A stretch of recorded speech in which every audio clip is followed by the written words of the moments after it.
আম্মা জান, আল্লাহ রাস্তে কয়টা ভিক্ষা দিবেন? আচ্ছা চাচা, আপনি একটু দাঁড়ান, আমি এখনই দিচ্ছি। আর হবে না, আপনি এটাই রাখেন। আম্মা জান, আল্লাহ আপনার। আম্মা জান, একটা কথা কমু, আপনি কিছু মনে করবেন না তো? হ্যাঁ বলেন, কি বলবেন? এই শীত আইছে তো, আমার মাইয়ারে এখন আমি গরম জামা কাপড় কিনে দিতে পারি নাই, চলে কোন রকম। তাই আম্মা জান, আপনার যদি পুরান শীতের কোনো জামা কাপড় থাকে আমারে যদি দিতেন। কিন্তু চাচা একটা কথা বলেন তো, মানে আপনি যে আপনার মেয়ের কথা বললেন, এই মেয়ে ছাড়া কি আপনার কোনো সন্তান নাই? আমার চাইছিল, কিন্তু আমি দিতে পারি নাই। আমার ছেলেটা আমার উপরে, আমার এই মাইয়ারে নিয়ে আমি এখন থাকি। আমি সারাদিন ভিক্ষা করি, আমার মাইয়ারে মানুষ হয়, তাহলে আমি শান্তি পাবো। তাই আর কি আম্মা জান, আপনার কাছে দিলে আমার খুব উপকার হবে। আমার মাইয়াটারে আমি এই শীতের মধ্যে পরাবো। আব্বা, তুমি এখনো বাড়িতে যাও? তুই আর এই লোকটা কে? উনি উনি আমার আব্বা, আর আমি আমার আব্বারে নিয়ে অনেক গর্ববোধ করি। আমার তোর বাবাকে নিয়ে এক্ষুনি আমার বাসায় চল। কেন যাবো? না না না, আমি আজকে যাবো না, অন্যদিন যাবো না। তোকে আমি যেটা আমি নিতেছি। আমি নিতেছি, চলো। মোনা, আমার বাড়িতে এই সময় এখানে আমি চিন্তাও করতে পারি নাই। বাবা সরি, আমি যদি তোমাকে বলতাম যে বাবা আমি তোমার কষ্ট সহ্য করতে পারতেছি না, আমি নিচে পরিশ্রম করতে চাই, আমি তোমার পাশে দাঁড়াইতে চাই, তাহলে তুমি করে রাগ করে বাড়ি থেকে চলে আসছিলাম বাবা। সে চলে আসার পর থেকে আমি দিন রাত পরিশ্রম করছি বাবা, দিনের পর দিন মাথার ঘাম পায়ে ফেলছি। যে কোনো কাজ, অনেক টাকা আমি ইনকাম করতে পারবো, আমি আমার বাবার পাশে দাঁড়াইতে পারবো। আমি ইনকাম করছি বাবা। আজকে আমার কাছে বাড়ি গাড়ি টাকা পয়সা কোনো কিচ্ছু পাইনি।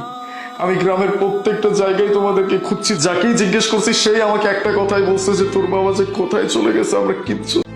আমি যখনই বাসা থেকে বের হয়েছি সব সময় আমার চোখ এদিক ওদিক শুধু ঘোরাফেরা করছে তোমাদেরকে খোঁজার জন্য, কিন্তু আমি কোথাও। বাবা আলিম, ওই যে তুই রাগ করে চলে আইলি, তারপর তোরে আমি অনেক খুঁজছি, কোথাও তোরে চলে আইছি। আমি ভিক্ষা করি, তোর বোন রে স্কুলে ভর্তি করে দিছি থাকি। আলিম রে, তুই চলে আসার পর আমি শুধু তোর এইখানে খুঁজছি, হয়ে গেছোস। আর তুই পরিবর্তন হয়েছোস, তোরে দেখে এইটাই আমার কথা আমারে কইছে। আমি সবকিছুর জন্য দোষী বাবা, হ্যাঁ সবকিছুর জন্য আমি দোষী। আজকে আমার না রেখে চলে আসতাম তাহলে হয়তো আজকে তোমাদের এরকম দিন দেখতে হতো না, কিন্তু বাবা বিশ্বাস করো আমি ইচ্ছা করে কাজটা করছিলাম, আমি ভাবিনি। আজকে আমার কাছে সবকিছু আছে, সবকিছু থেকেও আমার কাছে কিচ্ছু নাই বাবা। এত বাড়ি গাড়ি টাকা পয়সা অর্থ আমার মনে একটুও শান্তি ছিল না বাবা। সবকিছু থাকার পরেও আমি কেমন যেন নিঃস্ব ছিলাম বাবা। আজকে আজকে আমি অনেক কিচ্ছু চাবো না। ওরে বাবা, ও আল্লাহ তোরে ফিরাই দিছে। এই যে কি হয়েছি, তুই এরকম লোককে একটা বউ পাইছস, মানে তোর আর কোনো কষ্ট হইব না, শীতের কাপড়ের জন্য তো অসুবিধা হইব না। হ্যাঁ বাবা, তোমাদের শুধু শীতের কাপড় কেন, আজকের পর থেকে তোমাদেরকে এতটুকু আর সুখ।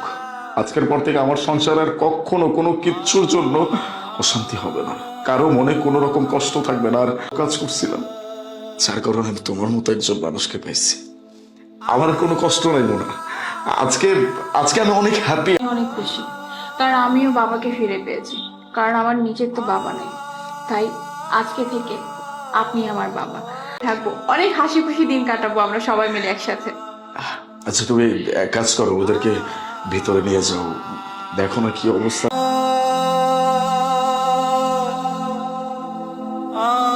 একদম চিন্তা করেন না, 100 গাছ তো সময় মতো আপনার ঠিকানা অনুযায়ী পৌঁছায় দেবো। আপনি শুধু এক কাম করেন, আমার ঠিকানা দিয়ে দিবেন। আপনি আমার মারতেছেন কে? গায়ে হাত তুলতে কেন বুঝতে পারতেছস না? তোর এই নোংরা শরীর নিয়ে তুই আমার গাড়ির উপর উঠে বসে বসে ফোনে কথা বলতেছস? ও আমি শুধুমাত্র একটু বইছি। কি তোর সাথে ভালোভাবে কথা বলবো আমি? তোকে ভালোভাবে আমি বলবো? আর বসে আছিস মানে? তোর এই নোংরা শরীর কয় টাকা দামের গাড়ি হইব? এই গাড়ি নিয়ে যে এত বড়াই করতেছেন, আপনি যে আমার গায়ে হাত তুলেন, এটা কি আপনি ঠিক করলেন? আমার দ্বারা কি আপনার গাড়ির কোনো ক্ষতি হয়েছে? যাবি ভিখারির বাচ্চা আসছে বড় বড় কথা বলতে, জীবনও তো গাড়ি চোখে রাখস তাই, আর এখন আসছে গাড়ির দাম নিয়ে কথা বলতে, তাই না? শোনেন ম্যাডাম, একে মনে করছো না মাইয়া মানুষ দেখে আমি আপনার কিছু কইলাম না? আমার পরিবার আমার এই শিক্ষা দেয় না। তুই আমাকে থামাবি না? তুই আমাকে মারবি? তোর এত বড় সাহস, তোকে আমি। এতটুকু শিক্ষা আপনার ভিতরে নাই। তুই দাঁড়া, তুই দেখ আমি কি করি। আমার বাবাকে আমি কল করতেছি। হ্যালো বাবা, তুমি কোথায়? কি ব্যাপার, এত আর্জেন্ট খবর দিলে কেন? কি হয়েছে? বাবা, এই ভিখারির বাচ্চাটার কত বড় সাহস! এই ভিখারির বাচ্চাটা আমার গায়ে হাত তুলছে, ও আমাকে চড় মারছে।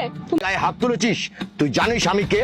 আমি ইচ্ছে করলে তোকে এখনই আমি পুলিশ দিয়ে ধরিয়ে 14 শিকে ভরতে পারি। এই যে সাহেব, আপনি যে আমার লগে এরকম ভাবে কথা কইতেছেন, আপনার কোনো ধারণা আছে আপনি কার লগে কথা কইতেছেন? হ্যাঁ, ডোন্ট শাউট। এই চিস্তি খান, আমার মেয়ে সুমাইয়া, তুই কার সাথে বেয়াদবি করেছিস তুই জানিস না? তুই জানিস না? এখনই ডরাইছি সাহেব, অনেক ডরাইছি। নিজের পরিচয় দিতেছেন? হ্যাঁ, তাইলে এখন আমার পরিচয়টা শোনেন। একটু পিছনে তাকান, দূর পর্যন্ত যাইবো। সবগুলা নার্সারির মালিক আমি নুর আলিফ চিস্তি খান, তার মাইয়া সুমাইয়া। আমার ডরাই কোনো কারণ নাই। এই যে আপনার মাইয়া কি করছো শুনবেন? আপনাকে ওই গাড়িতে বসে আমি একটু মোবাইলে কথা কইতাছিলাম। আপনার মাইয়া হ্যাঁ ক্ষমতা আছে দেখে আমার ক্ষমতা দেখাইতেছেন। শোনেন, ক্ষমতা থাকা ভালো, ক্ষমতার অপব্যবহার করা ভালো না। যদি পারেন ক্ষমতা তো আমার জায়গায় গাড়িটা রাখছেন। আমি যদি চাইতাম এই গাড়ি নগদ আমি ভেঙ্গা পালাইতে পারতাম। আমি কিন্তু সেটা করি নাই। কেন জানেন? কার এত এমন আচরণ করবেই? ওই যে কথায় আছে না, গোড়ায় যদি সমস্যা থাকে গাছের ফল কিন্তু ভালো হয় না। আপনি মানুষটার ভিতরে সমস্যা আছে, আপনার মাইয়ার ভিতরে দিবেন, ভালোবাসা পাইবেন। আর যদি খারাপ আচরণ দেন, খারাপ আচরণটাই পাইবেন। এর লেগে কইতাছি, সময় আছে, ভালো হয়ে যান। ঠিক শিক্ষা আছে না, এই শিক্ষার কথা কইছি। তাইলে যদি আপনার মাইয়ার এই মগজের ভিতরে ভালো মন্দ কিছু ঢোকে, ভালো থাকবেন।